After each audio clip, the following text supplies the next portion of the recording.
안녕하세요.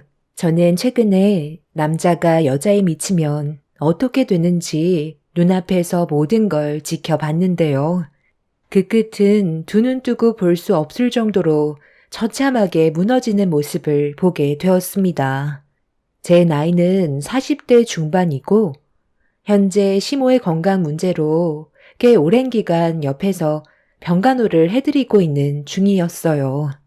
위암을 앓고 계셨던 시모의 건강 상태는 점점 더 안 좋아지게 되었고, 주어진 시간이 얼마 남지 않았다는 진단을 받게 됐을 때, 그동안 저를 딸처럼 대해주셨던 시모와 함께한 추억들이 떠올라 오열을 했어요.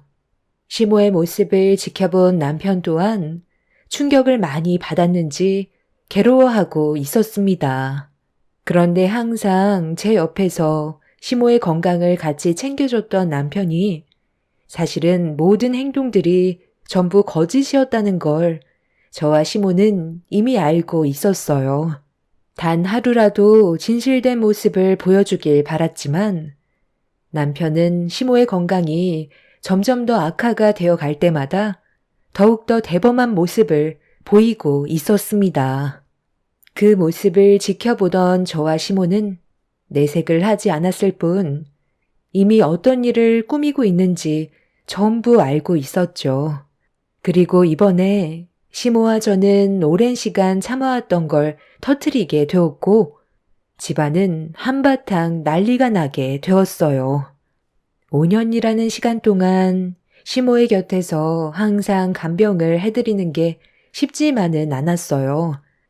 남편과 15년 정도의 결혼 생활을 하면서 시모가 저를 항상 친딸처럼 생각해 주셔서 저 또한 좋은 며느리가 되고 싶어 항상 최선을 다해 왔었죠.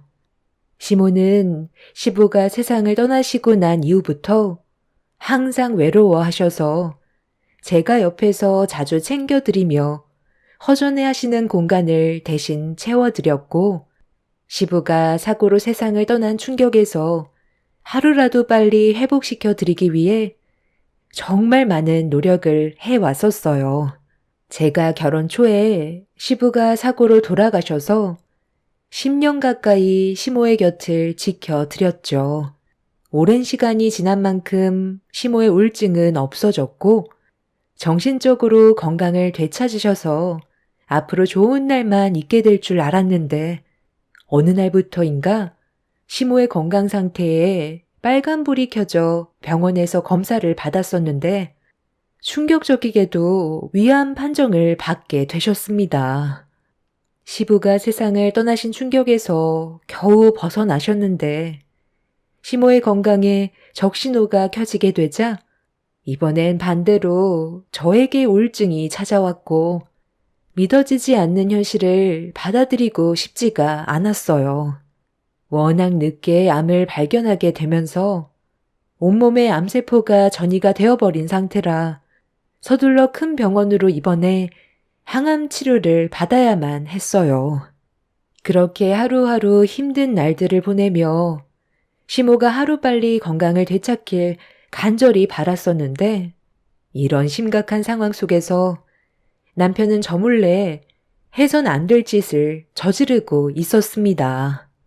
시모가 입원을 하시게 된 이후부터 남편을 챙겨주지 못하고 있었는데 그게 항상 마음에 걸려 오래간만에 단둘이 시간 좀 보내면서 저녁 한 끼 같이 하려고 피부과 원장으로 일을 하고 있는 남편의 병원에 찾아갔어요.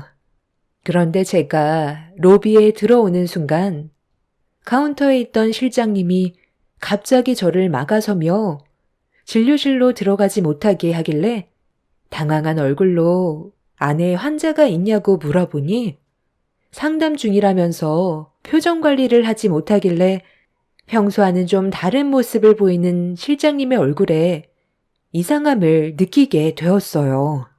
저에게 무언가를 숨기려 한다는 걸 직감한 저는 제 팔을 잡고 있던 실장님을 뿌리치며 진료실의 문을 활짝 열려는 순간 실장님이 뒤에서 저를 강하게 붙잡았고 진료실에서 들려오는 한 여자의 목소리와 남편이 주고받는 대화에 너무 큰 충격을 받아 다리에 힘이 풀려버려 그 자리에 주저앉으려 하자 실장님이 저를 부축해 주었습니다. 내가 아까 전화해봤는데, 안사람이 오늘은 집에 우리 엄마 간병 때문에 들어오지 않을 것 같다네. 오래간만에 집에서 좋은 시간 보낼 수 있을 것 같은데. 나 하루빨리 당신 안사람이 되고 싶은데 언제까지 기다려야 되는 거야? 그 집 이제 내 거나 다름없는 거잖아. 나한테 주기로 했는데 왜 내가 오빠 안사람 눈치 봐가면서 몰래 들어가야 돼? 우리 관계 그냥 말하면 안 돼? 오빠가 돈 많이 버니까 위자료도 전부 주면 되잖아. 나만 있으면 되는 거 아니야? 나도 그렇게 하고 싶지. 그런데 아직은 시간이 좀 더 필요해. 우리 엄마 간병을 해줄 사람이 필요한데, 너한테 고생시키고 싶지 않으니까 조금만 기다려 달라는 거야. 침착하게 때를 기다리면 내가 가진 모든 게 알아서 손에 쥐어질 텐데, 그거 못 기다려? 이제 얼마 남지도 않았어. 뱃속에 있는 우리 아이는 우리 가인이 닮지 않았으면 좋겠네. 성격이 이렇게 급해서야 되겠어? 거의 다 왔으니까 잠깐 숨 돌린다 생각하고 최대한 몸조심하는 게 좋을 거야. 임신 초기라 항상 안정을 취해야 되는 거 알지? 오늘은 더 이상 상담할 사람도 없을 것 같으니 일찍 퇴근할까? 레스토랑에서 저녁 먹고 집으로 들어가면 되겠다. 오빠랑 나와의 사이에서 태어난 이 아이가 앞으로 우리의 삶을 행복하게 해줄 거야. 오빠 안사람은 불임이라 아이도 못 가진다며? 어떻게 골라도 그런 여자를 골랐어? 대를 이어줄 아이를 만들 수 없으면 바로 내쳐버렸어야지. 간병할 사람이 필요해서 데리고 있다곤 하지만 오빠 나이도 생각해야 된다고. 나도 불임이라는 말 들었을 때 솔직히 바로 버리고 싶었는데 우리 엄마가 너무 아끼셔서 차마 이혼하자는 말을 못 하겠더라고. 아마 고아라서 그럴 거야. 엄마도 어렸을 적 부모님이 자기를 버리고 갔었다는 말을 들은 적이 있었거든. 아마 동정심이 제일 큰 부분을 차지하겠지. 그리고 우리 아버지가 사고로 세상을 떠나시고 엄마가 우울증이 오셨잖아. 내가 일을 하면서 살펴드릴 수 없으니 옆에서 챙겨줄 사람이 필요하니까 나도 어쩔 수 없이 뒤에서 지켜만 볼 수밖에 없었어. 내 속도 말이 아니었다고. 그렇게 엄마가 어느 정도 좋아졌을 때 이혼하려 했는데 이번엔 엄마가 위암이란다. 간병할 사람이 필요하니까 뭐 어떡하겠어. 그냥 데리고 있어야지. 나는 우리 가인이가 고생하는 거 보고 싶지 않으니까 그 사람을 어쩔 수 없이 옆에 끼고 있는 거잖아. 나도 당장이라도 발로 걷어찬 뒤 가인이를 데려오고 싶다고. 하여튼 지금은 안 사람이 필요하니까 최대한 들키지 않게 조심하는 게 좋을 것 같아. 괜히 일 시끄럽게 만들어서 좋을 거 없으니까 자기도 최대한 조심하고 뱃속에 우리 아이만 생각해. 어차피 암이면 오래 못 살아. 온몸에 전이가 됐다던데. 그럼 길어야 1, 2년이야. 일단 우리 가인이가 살 집부터 알아볼 테니까 조금만 더 기다려줘. 그동안 조금도 의심하지 않고 저만 바라봐 줄 거라 믿고 있었던 남편의 이중적인 성격을 진료실 앞에서 듣게 됐을 때 그동안 쌓아왔던 신뢰가 전부 무너져 내려 버렸고 저를 배신한 남편을 절대로 용서해 주고 싶지 않았습니다. 화가 머리끝까지 올라와 버려 진료실 문을 열려고 하는데 저를 부축해 주던 실장님이 지금은 안 된다면서 고개를 흔들며 저를 상담실로 급하게 데리고 갔어요. 저와 거의 10년을 알고 지낸 실장님은 되려 저에게 죄송하다면서 그동안 남편이 다른 여자와 만나고 있다는 걸 알고는 있었지만 저에게 말을 할 수가 없었다면서 괴로운 얼굴로 고개를 떨군 채 힘들어하고 있었어요. 잠시 뒤 남편이 진료실에서 상간녀와 밖으로 나왔고 저는 문틈 사이로 그 상간녀의 얼굴을 처음 보게 되었죠. 저보다 10살 정도는 어려 보일 정도로 상당히 젊은 여자였어요. 거기에 더해 임신 초기라는 말은 저를 더욱더 분노하게 만들었었죠. 제가 시모 옆에서 간병이 들이는 동안 남편은 저 몰래 뒤에서 호박씨를 까고 있었고 저희 둘만의 집에 상간녀를 데리고 들어와 함께 시간을 보냈다는 거에 화가 머리끝까지 올라왔었습니다. 당장이라도 이혼을 하고 상간녀의 머리채를 잡고 싶었지만 실장님이 왜 저를 데리고 상담실로 들어왔는지 그제서야 알 수 있었어요. 제가 유리한 위치를 선점하기 위해서는 우선적으로 증거물을 만들어놔야 했어요.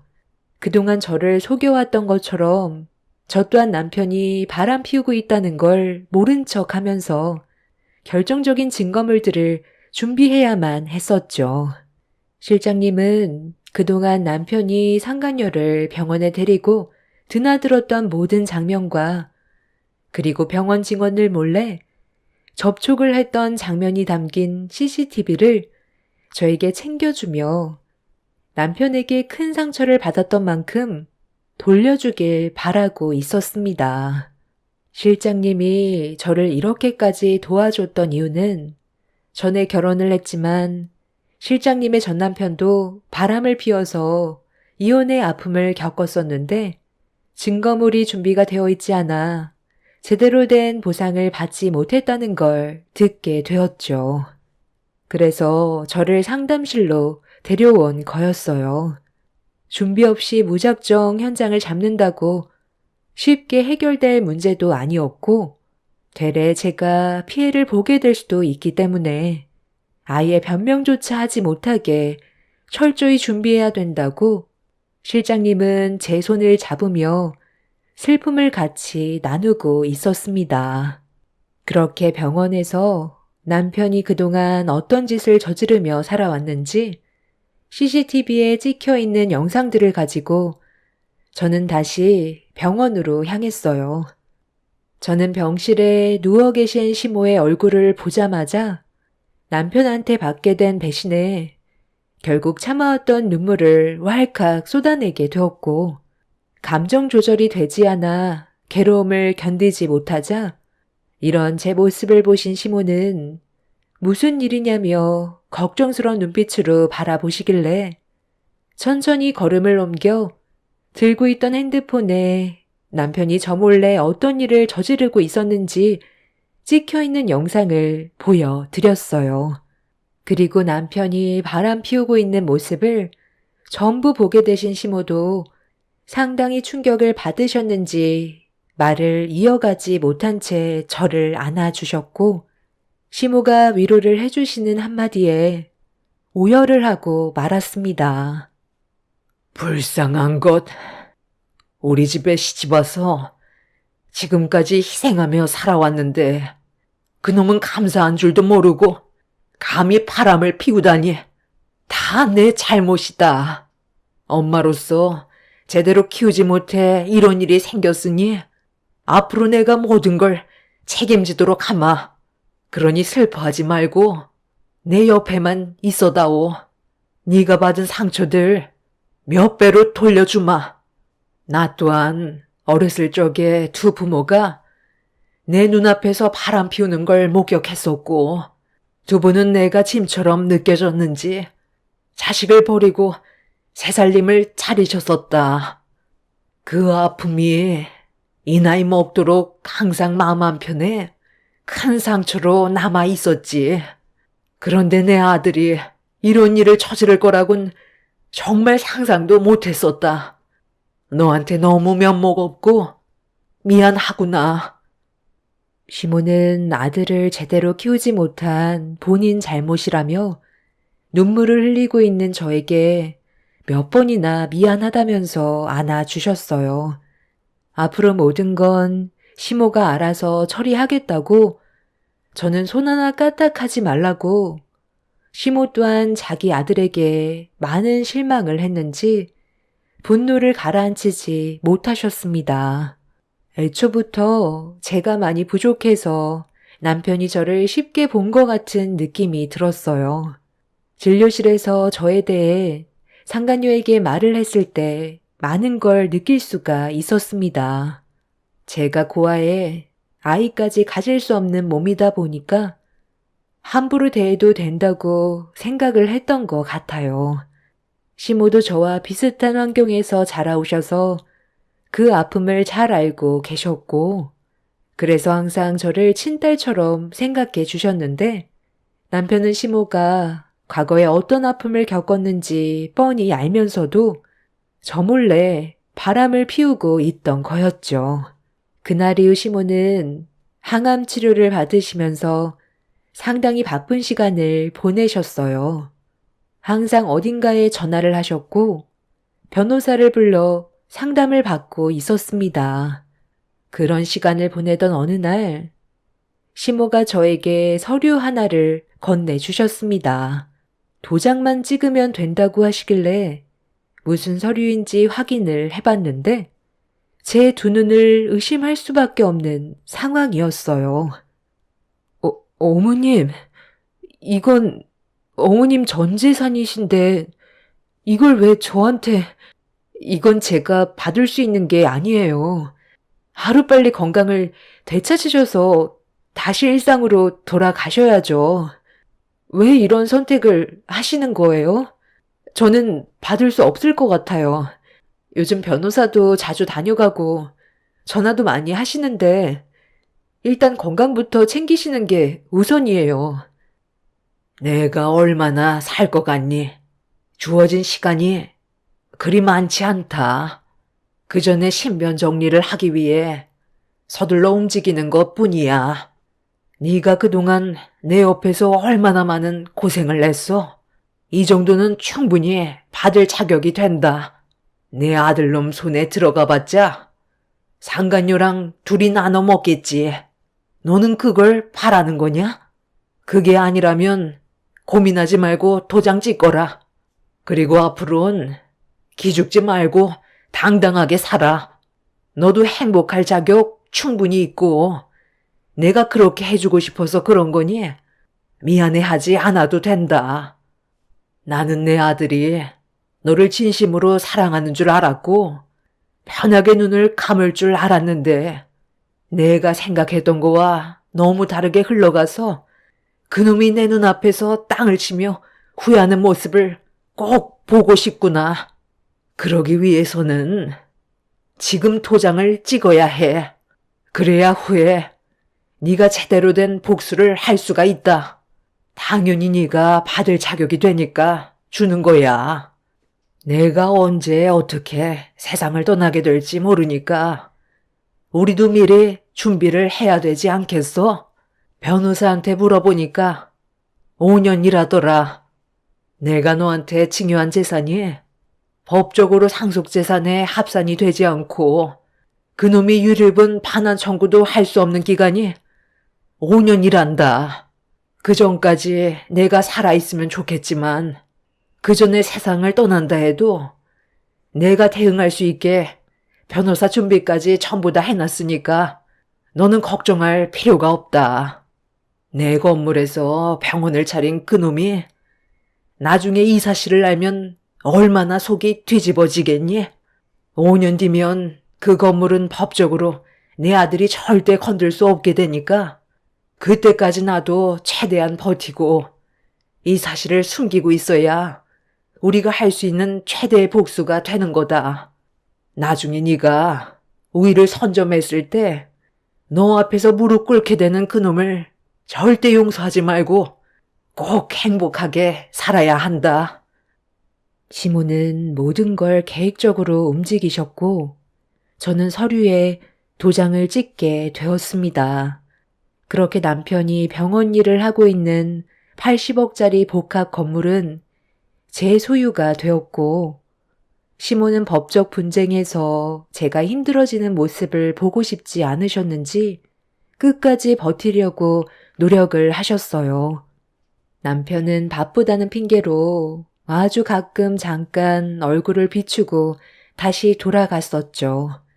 저에게는 고생이 많다며 마음에도 없는 말들을 늘어놓았고, 하루하루 변해가는 남편은 시모가 언제쯤 세상을 떠나게 될지 그것만 손꼽아 기다리고 있었습니다.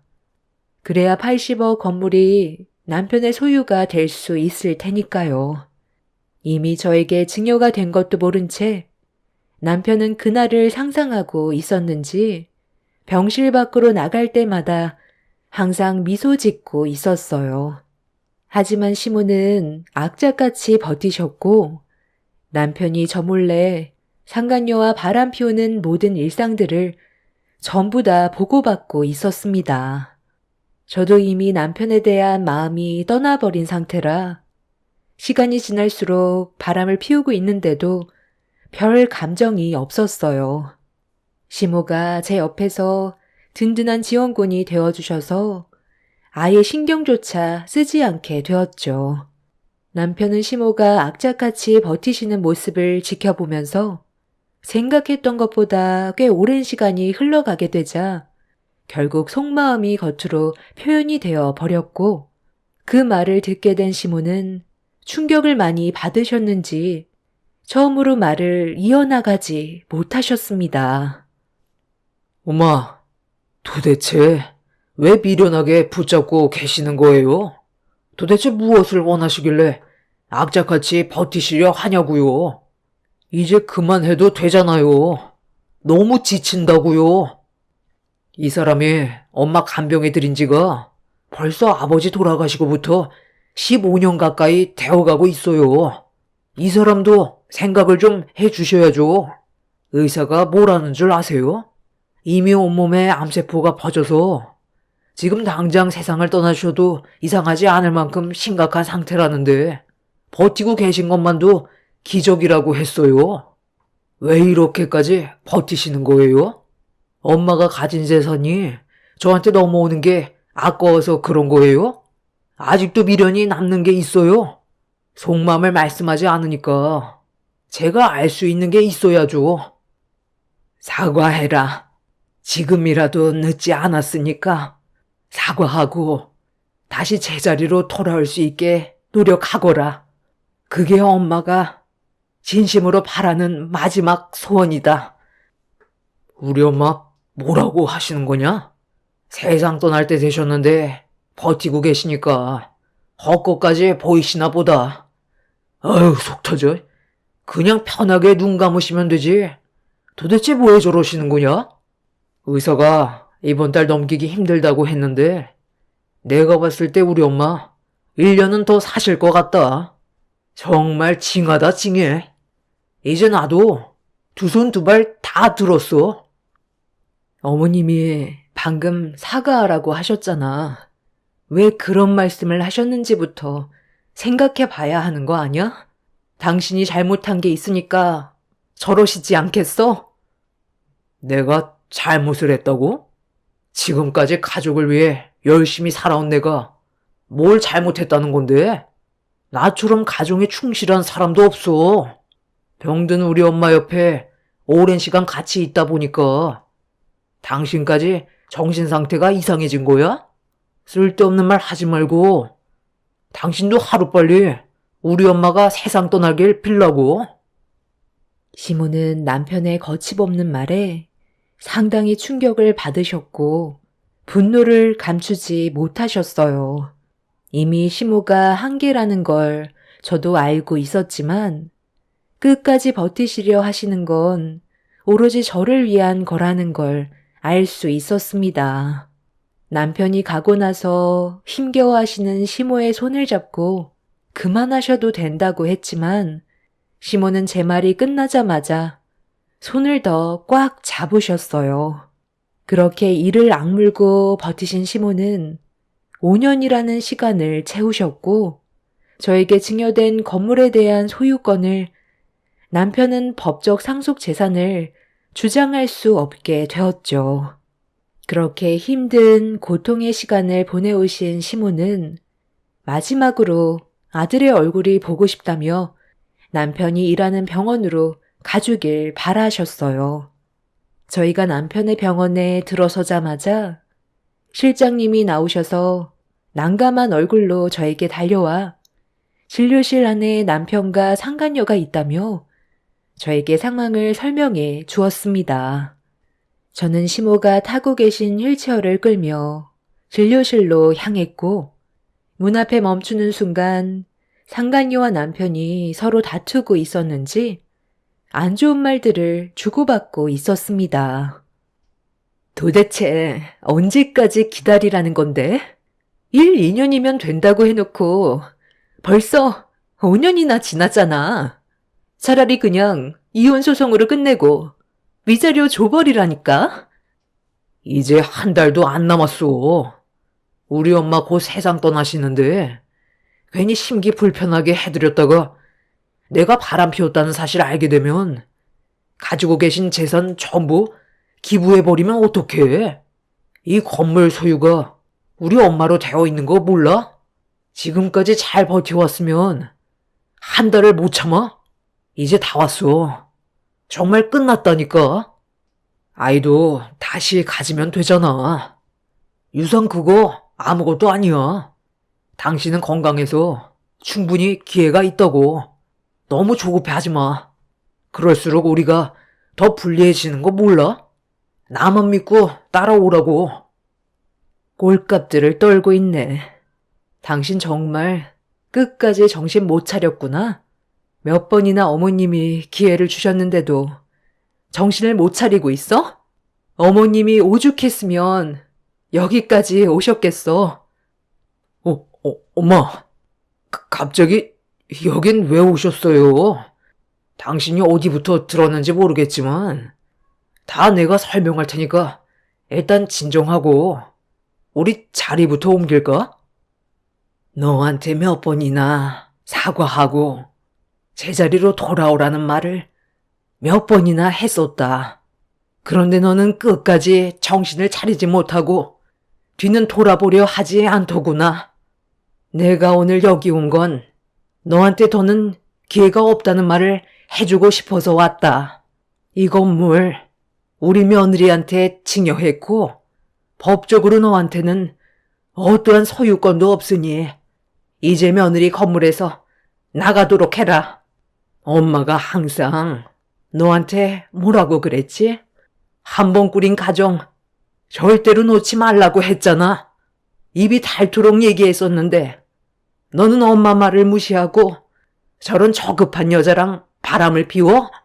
그런 너한테 내가 더 이상 뭘 바라겠니?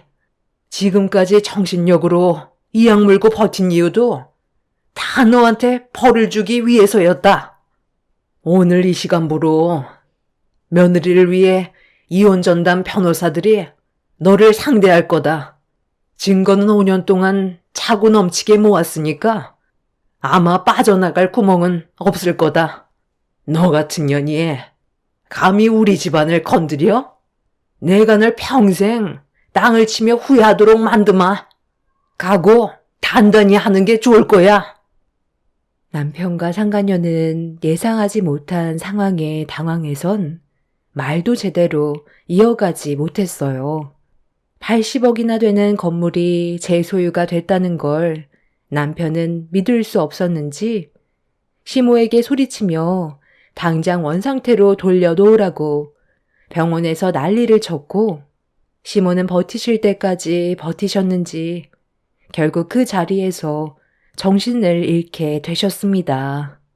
눈앞에서 자기 엄마가 눈을 감았는데도 남편은 저에게 목소리를 높이며 건물을 당장 내놓으라고 화를 냈고 저는 그런 쓰레기를 상대하고 싶지 않아 서둘러 시모를 모시고 병원으로 향하려는데 남편이 제 멱살을 잡았어요. 그리곤 저에게 땡전 한 푼 줄 수 없다면서 분노한 눈빛으로 노려보고 있었습니다. 저 또한 그동안 참았던 만큼 화가 났던 터라 남편의 뺨에 손을 올렸고 그 모습을 보던 상간녀가 누구 뺨을 때리냐고 화를 내길래 그 말이 끝나는 순간 상간녀의 머리채를 잡아 오랜 시간 참아왔던 분노를 한꺼번에 터뜨려 버렸습니다. 실장님은 119에 신고를 한 뒤 경찰서에 바로 도움을 요청했어요. 그 사이 저는 남편과 상간녀 사이에서 몸싸움을 겪게 하며 한바탕 난리를 치고 있었죠.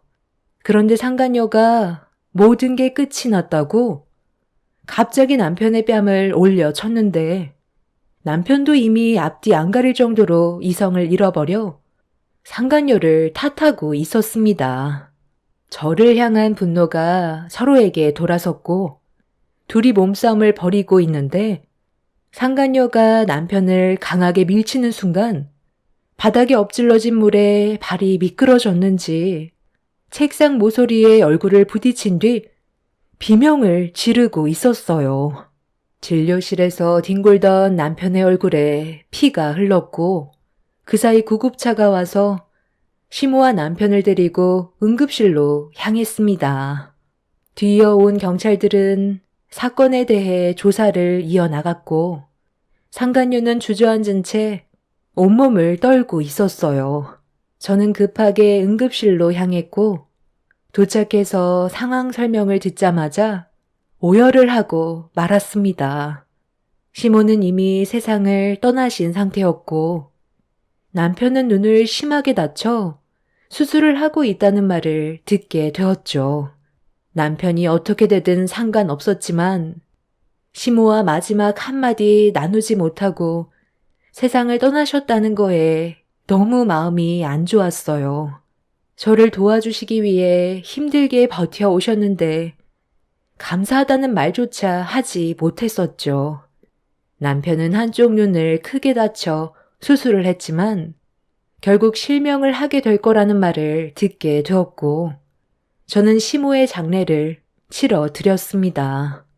그렇게 시모가 마지막으로 저에게 이혼 전담 변호사들을 꾸려주신 덕분에 남편한테 재산 분할과 위자료 청구 소송에서 원만하게 승소할 수가 있었고 상간녀를 상대로 위자료 또한 어렵지 않게 받아낼 수 있었습니다. 그리고 남편은 앞으로 피부과 의사로서 처치 수술이 어려워 의사 생활의 행보에 어려움을 겪게 되었죠. 상간녀는 그날 이후 남편을 버렸고 그제서야 저한테 매달려 다시 돌아와 달라고 애원했지만 시모가 너무 가슴 아프게 세상을 떠나셨고 저 또한 그동안 받은 아픔이 있기 때문에 남편이 내민 손을 잡아주지 않았습니다. 그렇게 지금 현재 남편과 저는 법적으로 남이 된 상태입니다. 남편 또한 상간녀를 상대로 자신을 밀어서 피해를 준 부분에 대해 소송을 걸어 싸움 중이죠. 평생 동안 자기가 무엇을 잘못했는지 뉘우치며 살았으면 좋겠어요. 옆에 있을 때는 소중함을 모른다는 말이 있잖아요. 저와 시모가 떠난 뒤 혼자 남겨진 남편이 저에 대한 소중함이 얼마나 컸을지 느끼길 바랄 뿐입니다. 앞으로 제 인생에는 많은 변화가 찾아오겠지만 제 곁을 떠난 시모에게 항상 감사하며 살아갈 거고 후회 없는 인생을 만들어 가려고 노력할 겁니다. 제 사연 들어주신 여러분들께서는 곁에 있는 소중한 사람들과 행복한 삶을 만들어 가시길 바랍니다. 감사합니다. 안녕하세요. 저는 남편의 실수로 인해 엄청난 일을 겪게 된 35살 결혼 3년 차 된 여자입니다. 아무리 생각해봐도 정말 이건 너무하지 않나 싶네요. 여러분들께서 제 남편이 정신적으로 이상이 있는지 한번 판단해 보시길 바랍니다. 5년 전 제 나이 30살 때 남편과 처음 만났는데요. 그때 남편은 외국 계열 엔지니어 개발자였고 한창 자기 일에 열심을 보이던 평범한 남자였어요. 저는 부모님의 도움을 받아 빵집 겸 카페를 동시에 운영하고 있었어요. 저희 카페가 동네에서 제일 큰 매장이었고 직원 수도 상당히 많은 편이에요. 그때는 정말 잘 나갔었죠. 지금은 저 혼자 운영해도 될 정도로 경기가 좋아지지 않았지만 그때 당시에는 직원 수도 5명이 넘었었어요. 빵 만드시는 분까지 포함하면 합이 8명이었습니다. 그만큼 동네에서 평판이 좋았는데 그런 저희 매장에서 특이하게 단 한 번도 커피 전문점에서 커피를 주문하지 않고 생과일 주스를 주문하시는 분이 있었어요. 그래서 그런지 제 눈에 각인이 되었죠. 별 생각 없었는데 하도 궁금해서 커피는 안 좋아하시냐고 물어봤어요. 그랬더니 자기는 커피 마시면 잠을 잘 수가 없고 심장박동수가 빨라져서 그날 하루가 너무 힘들다며 생과일 주스를 먹는 게 자신에게는 오히려 좋다는 말을 들었습니다. 워낙 단골 손님이었고 항상 빵에 과일 주스 포장해서 가시길래 아침에 몇 번 신경 써서 새롭게 출시된 빵 맛 좀 보시라며 서비스로 넣어드린 적도 있었어요. 그리고 저희는 점심시간에 특별히 배달 서비스도 진행을 했었어요. 회사 일이 바쁘다 보면 점심을 놓치는 분들이 계셔서 그때 간단하게 챙겨 드실 수 있게 따로 포장해서 전화 오면 배달 대행 불러서 보내드립니다. 그런데 어느 날 상당히 바쁜 날이 있었는데 그때 하필 배달하시는 분들도 많이 밀려 있어서 제가 대신 가게 되었고 양해를 구해 엘리베이터 앞에서 만나기로 약속을 잡았습니다. 그렇게 회사 건물에 도착을 하니 저를 보며 웃으면서 다가온 사람은 다름 아닌 단골 손님이었던 지금의 남편이었습니다. 워낙 일이 바빠서 포장된 빵을 급하게 건네주고 나왔는데 문자 오는 소리가 들리길래 핸드폰을 열어보니 고맙다며 잘 먹겠다는 문자였어요. 그렇게 서로 전화번호를 자연스럽게 공유하게 되면서 가끔 개인적으로 저에게 양해를 구하며 아침에 미리 점심에 먹을 것까지 준비해달라고 요청을 하였어요. 서로에 대해 개인적인 질문을 하지 않았지만 점점 연락하는 빈도가 잦아지면서 아침 인사 정도는 문자로 주고받기 시작했어요. 어디까지나 손님으로서 친절하게 대했던 것뿐인데 사람이 한번 관심을 보이고 연락을 하다 보니까 자연스럽게 생각이 나게 되는 일들이 있었고 그런 사소했던 인연이 연인 사이로 발전하게 되었습니다. 저에게 예상하지 못했던 사랑이 다가오면서 제 인생이 바뀌기 시작했고 2년의 연애 끝에 결혼까지 하게 되었어요. 처음 시댁에 인사드리러 갔을 때 시어머니 별로 좋아해주지 않으셨어요. 제가 카페와 빵집 같이 운영한다고 하니 돈도 안 되는 거 한다며 혀를 차셨습니다. 그런데 제가 남편 월급에 비해 버는 돈이 훨씬 많다는 걸 알게 되면서 시어머니가 저를 대해주시는 태도는 순식간에 달라졌고 그때부터 거의 매일 저희 매장에 와서 주변 지인분들 데려와 하루 종일 대화 나누고 들어가셨습니다. 저는 그런 문제에 대해 별 신경을 쓰지 않았어요. 그래도 예비 며느리라고 매장에 손님들 데려와서 소개해 주셨고 그로 인해 오히려 더 많은 분들에게 홍보가 된 셈이니까요. 그런데 이 문제가 결혼하고 나서 저에게 타격을 주게 될 거라곤 전혀 생각하지 못했습니다. 당신 일도 바빠서 내가 이런 말 안 하려고 했는데 어머님 요즘 우리 매장에 자주 찾아오셔. 하루에 한 번은 기본이야. 어쩔 때는 하루에 2번도 오실 때도 있으니까 그런 건 다 좋다 이거야. 문제는 결혼하고 나서부터 일절 결제를 안 하시니까 그런 부분들이 점점 매장에 문제가 생기기 시작하네. 그래서 저번에 한번 얘기해 드렸는데 오늘도 어머님은 지인분들 엄청 많이 데려오셔서 결제는 전혀 안 하시니까 내가 그런 상황에서 너무 난감해서 이 문제는 당신이 풀어줬으면 하는데 생각을 해봐. 하루에 보통 어머님이 데려오시는 지인분들은 매번 사람이 바뀌는 것도 아니고 매일같이 시간을 보내는 친한 분들이시던데 하루에 보통 왔다 가시는 동안 몇십만 원 정도의 빵과 음료를 드시고 가시니까 이게 한 달 매출로 따져봤을 때 절대 무시할 수 없는 금액이더라고. 직원들 월급도 줘야 하고 매일 오시니까 사장인 내가 직원 눈치를 보게 되잖아. 당신이 좋게 좀 타일러봐. 내가 얘기하면 기분 상해하실지도 모르잖아. 그런 일이 있었어? 진작 나한테 얘기 좀 하지 그랬어. 내가 엄마 기분 상하지 않게 잘 얘기할 테니까 걱정하지 마. 남편은 별 문제 없을 거라며 흥분하려는 저를 가라앉혔고 그 뒤로 시어머니는 한동안 매장에 찾아오지 않으셨어요.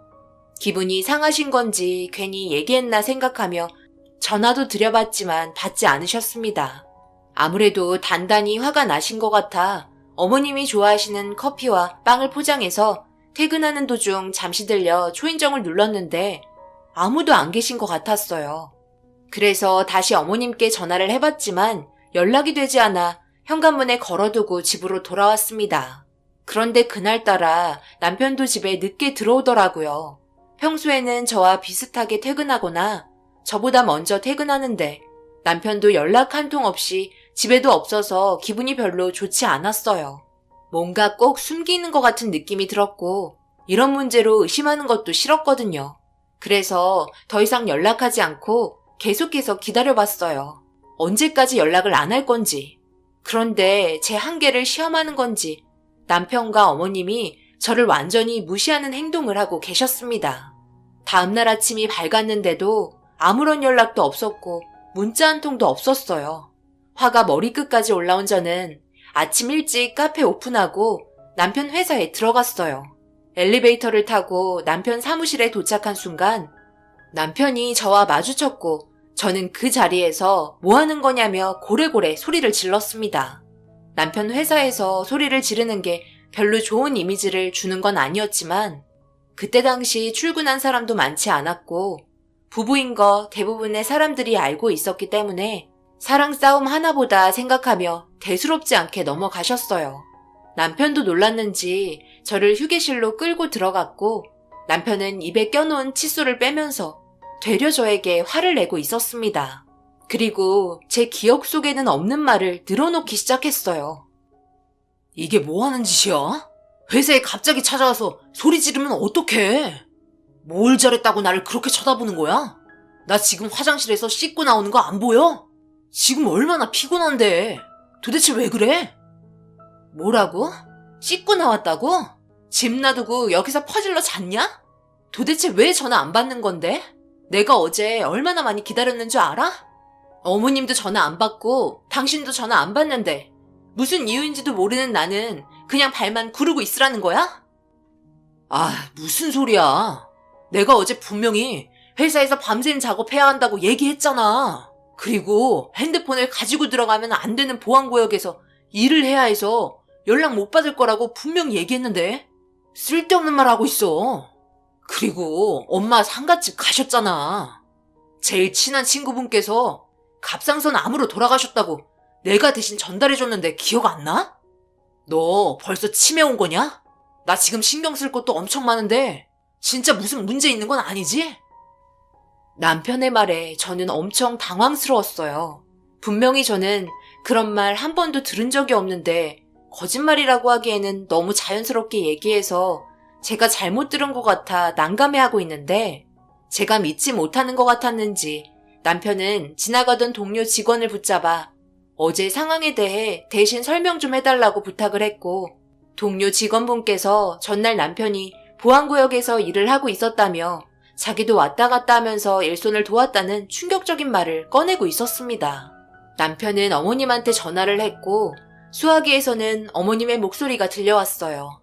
장례식장에서 밤을 새는 바람에 너무 피곤해 세상 모르고 자고 있었다며 많이 지치고 힘들어하는 목소리였습니다. 남편도 몰골이 말이 아니었어요. 야간 일하는 게 쉬운 건 아니잖아요. 그래서 너무 확실한 증거들 때문에 제가 듣지 못했다고 생각했었습니다. 그리고 시어머니는 다음날 저희 매장에 들렸고 저를 보며 아무렇지도 않은 듯 지인분들과 함께 오셨어요. 남편이 어머님께 말을 했는지 그래도 주문도 꽤 많이 하셨는데 전부 결제를 해주셨어요. 그리고 남편은 한창 바쁠 시기라며 거의 대부분의 시간을 회사에서 보내고 있었습니다. 보안이 철저한 구역에서 일을 하기 때문에 얼굴을 제대로 볼 수 없었어요. 근처에 있는데도 얼굴을 보지 못하니 참 안타까웠습니다. 마실 거와 빵도 종류별로 준비해서 배달을 해줬고 일주일 평일에 2번은 집에 늦게 들어와서 잠만 자고 갈 정도였어요. 한 시즌이 끝이 나면 그나마 여유가 있을 거라고 했지만 그 기간이 충격적이게도 한 3달 정도 되는 것 같았습니다. 시어머니도 어느 순간부터 저희 카페에 오지 않으셨어요. 연락을 해보면 밝은 목소리로 일이 바빠서 나중에 시간이 되면 그때 가겠다고 말씀하시곤 끊으셨습니다. 주위가 상당히 시끄럽고 정신없는 것 같았어요. 저도 제 위치에서 열심히 일을 하며 하루하루 바쁘게 지내고 있었습니다. 그렇게 3달이 지나고 오래간만에 조용한 곳에서 외식을 하며 대화하던 도중 남편이 이번 프로젝트가 상당히 중요한 거라고 이번 일이 잘 해결이 되면 해외에서 스카우트제이가 올 거라며 상당히 진지하게 저에게 얘기를 하고 있었어요. 하지만 저는 별로 좋아하지 않았습니다. 결혼하고 나서도 둘이 제대로 된 시간을 보낸 적도 없었고 1년이라는 시간이 훌쩍 지나가 버렸으니까요. 그런데 해외로 떠난다면 남편과 연락은 더 안 될 테고 아무리 돈이 중요하다고 해도 삶에 있어서 돈이 전부는 아니잖아요. 제일 중요한 시기에 이건 아닌 것 같아 저는 좋지 않은 표정으로 식사를 하게 되었고 남편도 제가 너무 강하게 부정적으로 받아들이다 보니 당황했는지 불편해하는 표정을 감추지 못했습니다. 결국 오래간만에 외식한 자리였지만 저희는 집에 가는 동안 아무 말 없이 가게 되었고 서로 생각이 필요한 시간이었어요. 저는 반대하고 있었고 남편은 이번 프로젝트를 꼭 성공해서 해외에 인정을 받아 고액 연봉으로 스카우트제이가 들어오길 바라고 있었으니까요. 이런 문제로 인해 결혼 생활에 대해 고민을 하게 될 거라고 생각하지 못했어요. 그런데 시어머니도 저희 부부 사이에 금이 가고 있다는 걸 남편을 통해 알게 되었는지 퇴근하고 집에 들어가는 시간에 맞춰서 저희 집으로 찾아오셨습니다. 어머님, 시간도 늦었는데 전화로 하면 되지. 힘드시게 여기까지 오셨어요. 안 그러셔도 되는데. 너희들 사이에 문제가 생겼다는데 내가 그럼 그냥 보고만 있어? 상황을 해결해야 할 거 아니니? 여기 좀 앉아봐라. 내가 전화로 해도 되는데 굳이 이렇게 찾아온 거는 전화로 말하는 것보다 서로 얼굴 맞대고 얘기하는 게 아무래도 더 진지하게 대화할 수 있어서 찾아온 거니. 부담 갖지 말고 시애미 말 좀 들어봐라. 너 우리 아들이랑 이혼할 생각 있니? 이혼할 생각 없으면 꾹 참고 기다려줘야지. 앞으로 살아가야 할 날이 훨씬 많은데 좀 더 안정적인 삶을 사는 게 낫지. 그 자리에 맴돌면 달라지는 거 없고 더 좋은 환경에서 살아갈 수 없는 거야. 너도 자식을 낳아야 하고 나중에는 돈도 많이 필요할 텐데 지금 당장 얼굴 자주 못 보고 함께 있는 시간이 적다고 해서 더 좋은 미래를 놔두고 그 자리에 멈출 순 없잖니. 나중에 모두 다 보상을 받을 수 있을 테니 지금 당장 서운하고 힘들더라도 그 시간 금방 지나갈 테니까 조금만 참아보도록 하자. 그럼 너희 부부 사이에 꽃길이 열릴 거라고 나는 믿고 있다. 무슨 말 하는지 알지? 지금 승현이가 엄청 중요한 시기이고 그동안 회사에서 얼마나 많은 노력을 기울였는지 다른 사람은 몰라도 세아가 너는 옆에서 모든 걸 지켜봤기 때문에 너무 잘 알고 있잖니. 그러니 둘이 좀 더 서로 이해하고 지금의 상황을 잘 헤쳐나가길 바란다.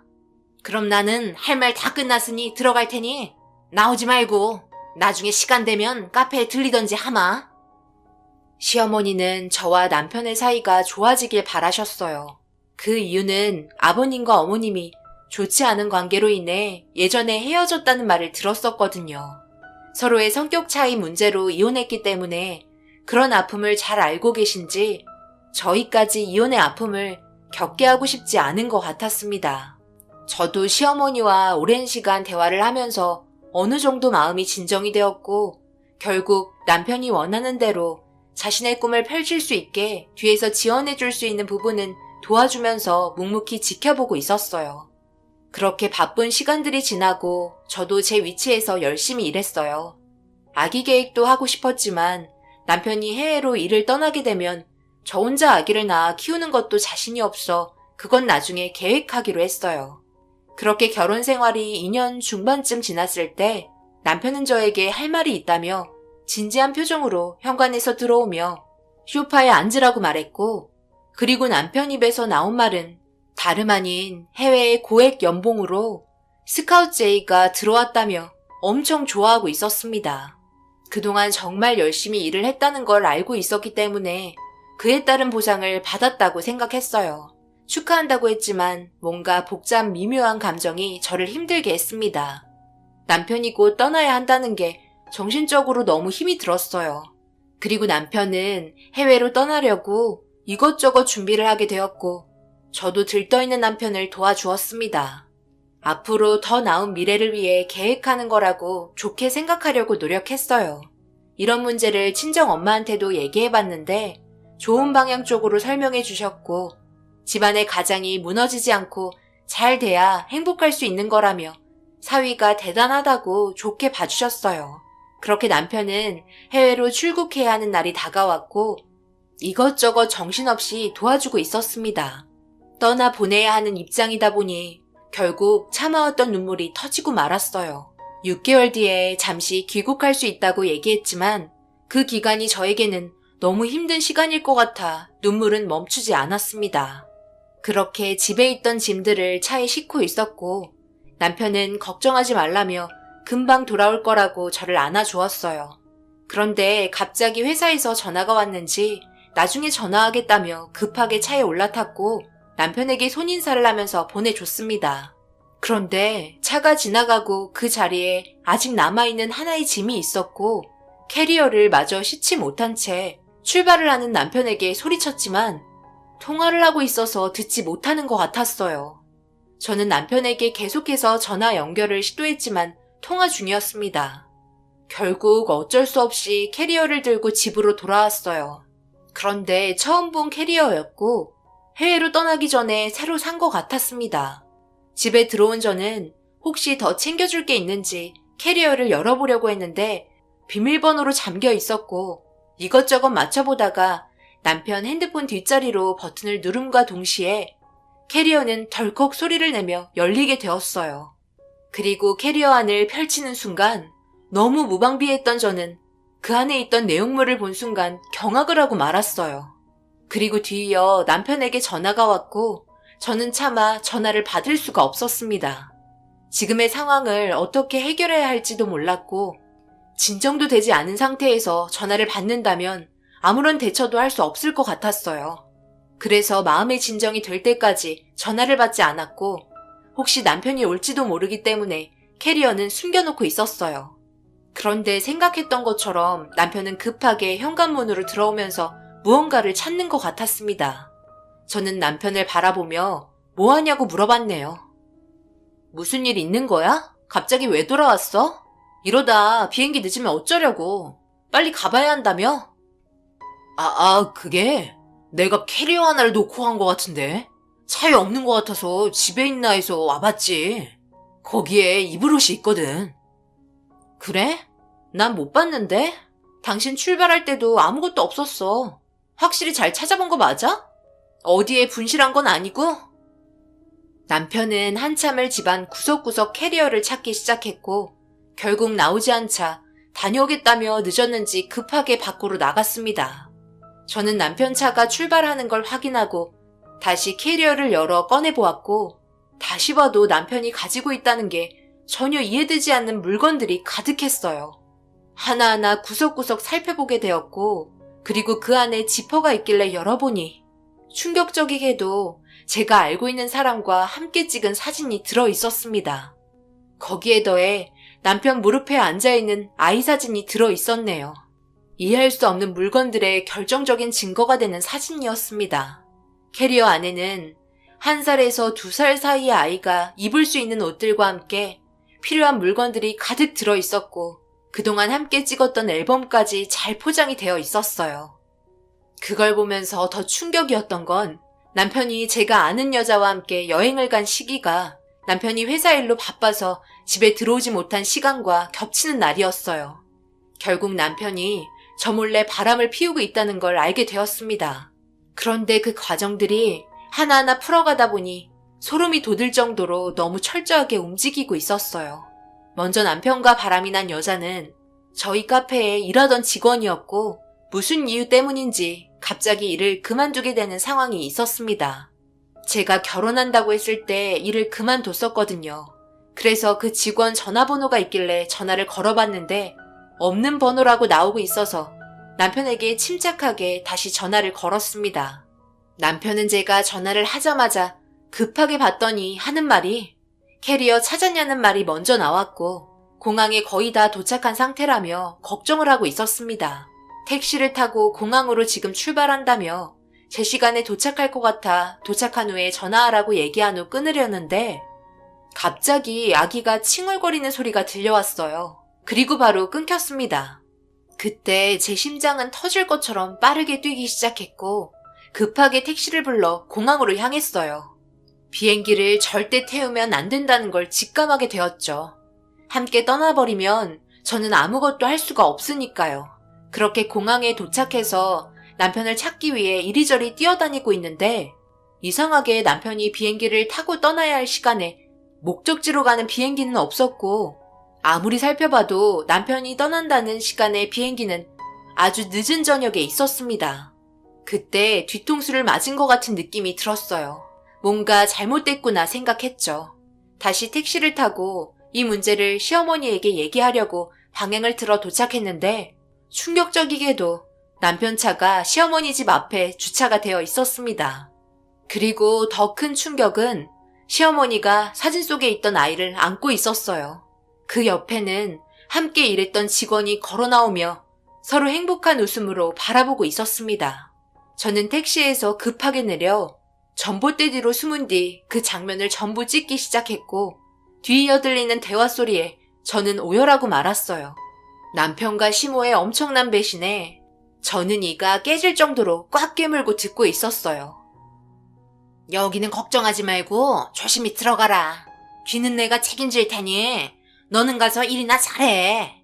비행기가 늦은 저녁이라서 그래도 저녁 한 끼는 같이 할 수 있었네. 우리 손자랑 이쁜 며느리랑 함께 있으니까 내가 다 든든하다. 엄마, 그런데 정말 괜찮을까? 상황이 이렇게 된 게 참 나도 씁쓸한데 시간이 지나면 지날수록 우리한테 더 큰 문제가 생길까봐 나는 그게 걱정이네. 그리고 우리 아들 주려고 사둔 캐리어가 없어져서 너무 불안한데 그냥 말해야 하지 않을까? 무슨 말을 한다는 거야? 지금 장난하니? 그럼 너는 회사에서 잘리고 돈은 누가 벌어? 회사에서 이미지를 얼마나 중요하게 생각하는지 그건 네가 더 잘 알잖니. 이런 일들이 있었다는 게 드러나면 해외에서 고액의 돈을 받고 일을 할 수 있겠어? 잔말 말고 너는 일이나 열심히 하도록 해. 그러니 적당히 했어야지. 새아가랑 결혼하기 전에 하필 양다리 걸쳐서 이런 일을 만들어. 얘가 임신하면서 일이 이렇게 됐잖아. 손자 낳은 우리 며느리는 기분이 좋겠어? 최대한 조용하게 이혼해서 피해 안 가도록 하면 되니까 너는 몸이 멀어져서 마음도 멀어진 것 같다며 사랑이 식은 것처럼 계속 행동을 하도록 해. 그럼 내가 중간에서 조용히 조율해서 깔끔하게 이혼시켜줄 테니까. 그럼 모든 게 잘 해결되잖니? 남편은 저와 결혼한다고 했을 때 저희 직원을 건드렸고 몰래 만나오다가 임신까지 하게 되는 충격적인 상황이 벌어졌던 거였어요. 저는 더 이상 참지 못하고 차문을 열고 개차반 같은 남편과 시어머니에게 걸어갔습니다. 전봇대에 숨어있던 제가 나오자마자 시어머니와 남편이 저를 보게 되었고 그 순간 얼굴이 사색이 돼서는 도망치려고 우왕좌왕하고 있었어요. 저는 남편을 향해 세차게 손을 휘둘렀고 시어머니는 뭐 하는 거냐고 소리치기 시작했어요. 그리고 저는 직원이었던 여자에게도 다가가 얼굴에 손이 올라갔고 제가 남편과 함께 결혼까지 하려고 계획했다는 걸 알면서도 저질렀던 행동들이 너무 괘씸했습니다. 시어머니는 자기가 설명하겠다며 저를 진정시키려 했지만 그런 모습들이 너무 가식 같아서 금세 어두워진 밤에 가로등 빛을 의지한 채 시모의 머리채를 잡고 힘차게 흔들었어요. 순식간에 온 동네가 난리가 난 상태에서 결국 남편은 저에게 무릎 꿇고 손이 발이 되도록 빌었습니다. 그렇게 남편과 저는 결국 이혼을 하게 되었고 남편과 시어머니 그리고 그 여자를 상대로 소송을 제기했어요. 제발 일을 크게 만들지 말라며 자기 아들 인생 망친다고 눈물을 흘리면서 얘기하는 시어머니에게 당신들도 똑같이 당해보라고 법적으로 적용할 수 있는 처벌을 내렸습니다. 결국 이혼 위자료 소송과 상간녀 소송을 제기했고 손해배상 청구와 재산 분할을 통해 제가 훨씬 더 재산이 많았기 때문에 땡전 한 푼 주고 싶지 않았지만 법이 그렇지 않아 나누게 되었고, 남편은 잘 나가던 회사에서 해외로 스카우트 제의가 들어온 상태였기 때문에 원래 다니던 회사를 퇴사하고 움직이는 상황에서 남편의 충격적인 행동으로 스카우트 제의가 거부당했고 다시 일을 할 수 없는 결과를 가지고 오게 되었어요. 불인대로 거둔다고 법적으로 처벌을 받았는데 알고 보니 남편을 도와준 같은 회사 직원도 한통속이었다는 게 밝혀지게 되면서 그 사람에게도 정신적인 보상을 소송했습니다. 회사에서 보안상으로 연락이 안 되고 들어갈 수 없다는 그런 말들은 새빨간 거짓말이었어요. 결국 그 사람도 징계 조치가 내려진다고 하더라고요. 이런 충격적인 상황이 하루라도 빨리 밝혀진 게 다행이라고 생각하지만 그동안 믿고 사랑했던 사람에게 내 시간을 들였다는 게 너무 가슴이 아프네요. 앞으로 저에게 이 모든 걸 보상받을 수 있는 더 좋은 날이 올 수 있을까요? 그동안 제가 겪었던 일들 여기에 전부 풀어놓았으니 앞으로 행복한 날들만 펼쳐지길 바랄 뿐입니다. 그 사람들 전부 폭삭 망해서 길거리에 나앉았으면 좋겠어요. 제 사연 들어주신 분들 오늘 하루도 고생하셨어요. 마무리 잘하시고 즐거운 저녁 되시길 바랍니다. 감사합니다.